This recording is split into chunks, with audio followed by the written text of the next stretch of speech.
Hi, it's Michelle with Books Cause Insomnia.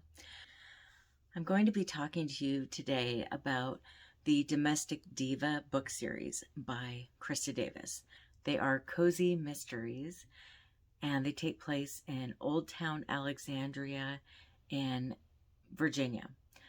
These books are about a woman named Sophie Winston and a group of her friends.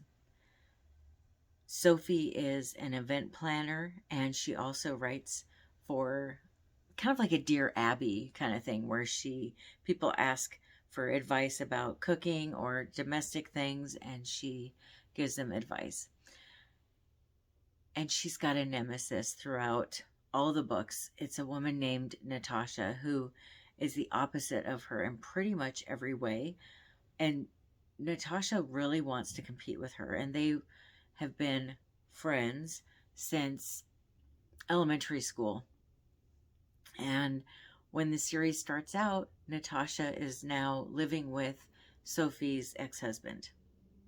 Just to give you an idea of how deep the competition goes for Natasha. She's literally with Sophie's ex-husband now, which I find to be a bit much. Like, that goes completely against girl code.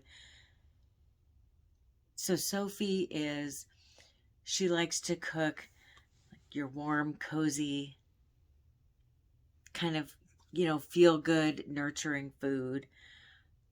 Natasha's into the fine cuisine that, maybe like snails or something like that. Like, I don't know. I don't really want to eat that. But not just snails with like peanut butter or something. She makes really odd food. So then Sophie likes to decorate in like a nice, cozy and inviting kind of way. Natasha's very modern and cold in her decor. Natasha also writes an advice column for a newspaper. But if I remember correctly, I think hers is like bigger and better. Like, Natasha's always trying to be bigger and better, of course, right? So, but she gives the worst advice, which I find actually very funny. So at the beginning of every chapter, it rotates between, I'll show you one here. So this one is Dear Sophie. And then in the very next chapter, it'll be Natasha. And so it just kind of adds to the fun and intrigue reading these books, seeing how different the advice that they give is. And the advice little column section at the beginning of each chapter kind of gives you a hint about what's going to be in that chapter, but not in a way that gives anything away. It's just kind of fun though, because I find that when I'm reading that chapter, I'll go, oh, there's the part from the beginning. That's where it came from. So I think it's kind of neat how she ties them in. Krista Davis is amazing at doing that. Also, another side note is that she does put recipes in the back of each book, and they're recipes that were in the book. So while you're reading about Sophie in the kitchen making, I don't know, mold cider from scratch, at the end of the book, you just might find a recipe for mold cider made from scratch. Yeah, you have to be able to laugh at yourself, right? Well, I can. But I just love Sophie. She's got flaws, but she's got a big heart, and she does little things that crack me up. Like, she's kind of clumsy, and I just think that she's great. So the way that I got into this series was years ago. My husband and I were going home for the holidays. I can't remember which one or what year it was, but I had it in my head to get a book that was this size at the airport. Just dive into a totally new author. Why not? At the time, I'd been reading the same authors and no one knew for years. So I thought that'd be kind of a fun thing to do. And the book that I chose in the airport this was in 2014 because I'm looking at the copyright. So it was 2014, and this is the book that I picked out. The holidays are domestic diva Sophie Winston's favorite time of year. But this season, there seems to be more mishaps than mistletoe. First, Horace Scroggins tumbles from a balcony during his office Christmas party. Then Sophie's neighbor takes a fall from his ladder while decorating his roof with lights. But it's a cookie swap that really starts her wondering who's naughty or nice. Sophie arrives at the annual event with high spirits and 13 dozen chocolate-drizzled ginger snaps. But when an argument erupts and a murder ensues, it becomes clear that the recent string of events is anything but accidental. Now Sophie has to make a list of suspects and check it twice. So I started reading this on the plane. I finished it, I think, the next night or something. I was so obsessed with this book, and I just loved it. I told my husband, I'm sorry, but I can't relax until I read more books from this series. So he took me to the mall, and we went into Barnes & Noble, and I bought the first 2 books in the series. Just kept reading from there. And I've never read a book of hers I didn't love. Some I've loved more than others, but I've loved all of them. So this was my very first cozy mystery. This was my first favorite one of the series. It's called The Diva Haunts the House. This Halloween, a murderer is up to mischief.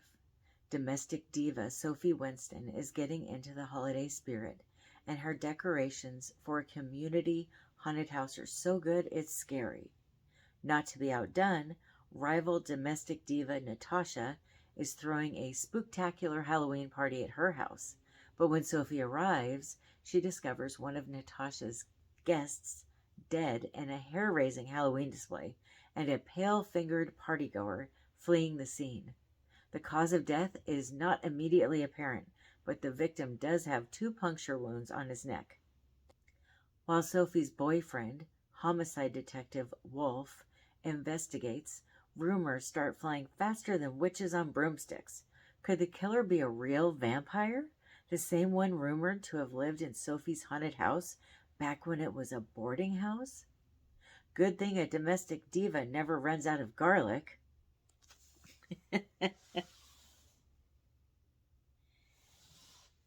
And I love this book during the Halloween season.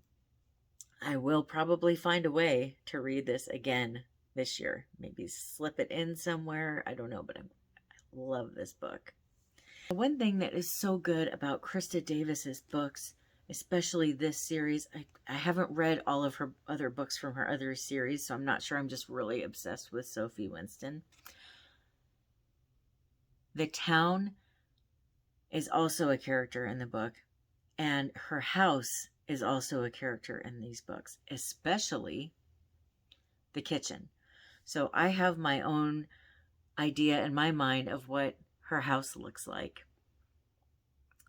And then as far as the kitchen goes, she spends so much time in there, and Krista Davis spends so much time describing the kitchen that I definitely have my personal view of what that looks like as well. But it's a kitchen where it's just a nice, warm, cozy kitchen that's older, and there's like a section across from the kitchen where it's a seating area with a table and chairs, and then a fireplace beyond that, which just sounds amazing. So her friends will come over, they'll be sitting there eating something that she's reheated and drinking some tea, and she'll be cooking something else, talking to them, and it's just so cozy. I love it. And then this last book I read was The Diva Spices It Up, and this book was a 5-star read for me. I thought it was so good. This book is about basically a famous actress who's writing a cookbook, hires her to be a ghostwriter, okay? And she goes to work for her and very quickly finds out that she's not the first ghostwriter that this actress has hired, and the last one was murdered.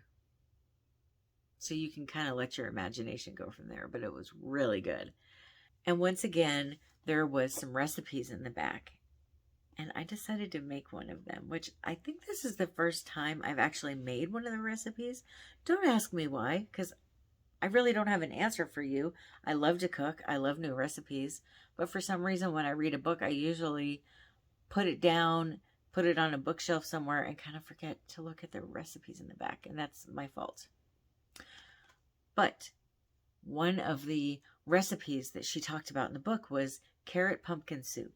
And I couldn't stop thinking about how good that sounded to me. I love carrots and I love pumpkin. And it's also got onions and celery and half and half in there, and a pear. And I just thought, oh my gosh, that sounds so fall and so cozy. So I decided to make it. I wrote down the recipe. I got all the ingredients, and I have cut up the onions, the celery, carrots, and the pear, and added the broth. And once it comes to a boil, I'm going to cover it, let everything simmer. Okay, here it is, all done. I cooked it, I blended it or pureed it, and then added the pumpkin and the half and half, and this is it. I just had a taste of it, and it is really good. If you like pumpkin or carrots, I really recommend this. What I did was I put some saltines in the bowl and then put the soup over them, and it was just delightful. I really thought it was good. And then sometimes, I'm trying to think, one night I had a baked potato on the side, another night I had a grilled cheese sandwich on the side, another night I had some toast. Any way I did it, it was delicious. In case you're wondering why I'm not mentioning Brad enjoying it, it's because Brad was out of town when I cooked it. And he doesn't like pumpkin that much, but I love pumpkin, so I thought this is the perfect time. So I just had it every night for dinner while he was gone. So don't worry, he's home now. I'm not revealing that like I'm here alone or anything. He's home. So one of the things that I love about Miss Davis's books is they stimulate my creativity. They make me want to cook. She writes in a way where when she's talking about the decor, not just in the homes, but on the street when she's walking her dog, it puts me in such a seasonal mood for whatever season is going on in the book. And it makes me want to decorate more. And when she's describing the cooking and how soothing it is to cook and to feed people, it makes me want to cook more, which I love cooking. So I tend to really gravitate towards her books during the fall and winter, when I tend to do a lot more cooking and a lot more arts and crafts and everything. And it kind of makes me feel like I'm spending time with friends, which you may not know this, but I am a big introvert. I could probably be at home alone for a month and not miss people. Literally, even with my friends, when I'm going to go spend time with them, I have to talk myself into leaving and going to be around them. And I get like a social anxiety thing. I don't know what it is. And then I have fun while I'm there and I can be outgoing, but like it just takes a lot out of me. I don't know how to explain it, but I feel like the main character, Sophie, and her friends are my friends. And I just feel very comfortable with them.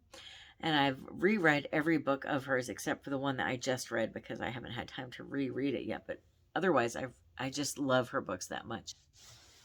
And I've been listening to the latest book in this series, the newest one, which is The Diva Serves Forbidden Fruit, which I'm also loving. Big shocker. I'm almost done with it, but I've been doing it on audiobook because I'm on a book buying freeze. I thought, just even if it's just for 1 month, I need to just stop buying books for a little bit. So I'm listening to it on audiobook and I'm loving it. But up next, I plan on reading, there's a pen and ink series. I'll put a picture of one of the books up here.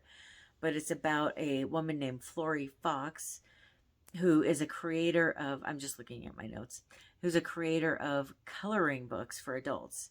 And she's also runs a bookshop in Georgetown, DC. I think that sounds really good, so I'm going to give that series a go also, hopefully really soon. If you've been watching this channel, you also know that I have been going through a Charlaine Harris kick, and I am currently on the Aurora Tea Garden series. So what I will probably do is stick with that, and then when I finish it, maybe jump over to this pen and ink series if I can wait. I'm not very patient. I want to know, have you read any Krista Davis books? Have you read these books? If you haven't noticed yet, I just love them. They're my favorite. Still, out of all the cozy mysteries I've read, out of all the series that I have read, this is my favorite one. And I don't know if that'll ever change, because it was the first series that made me fall in love with cozy mysteries, which are now probably my favorite book genre. I mean, I do love regular mysteries and horrors and thrillers too, but I really love cozy mysteries. I like that cozy, warm feeling. I like feeling like my creativity is being enhanced just by reading a book. If you have any questions about these books, feel free to ask.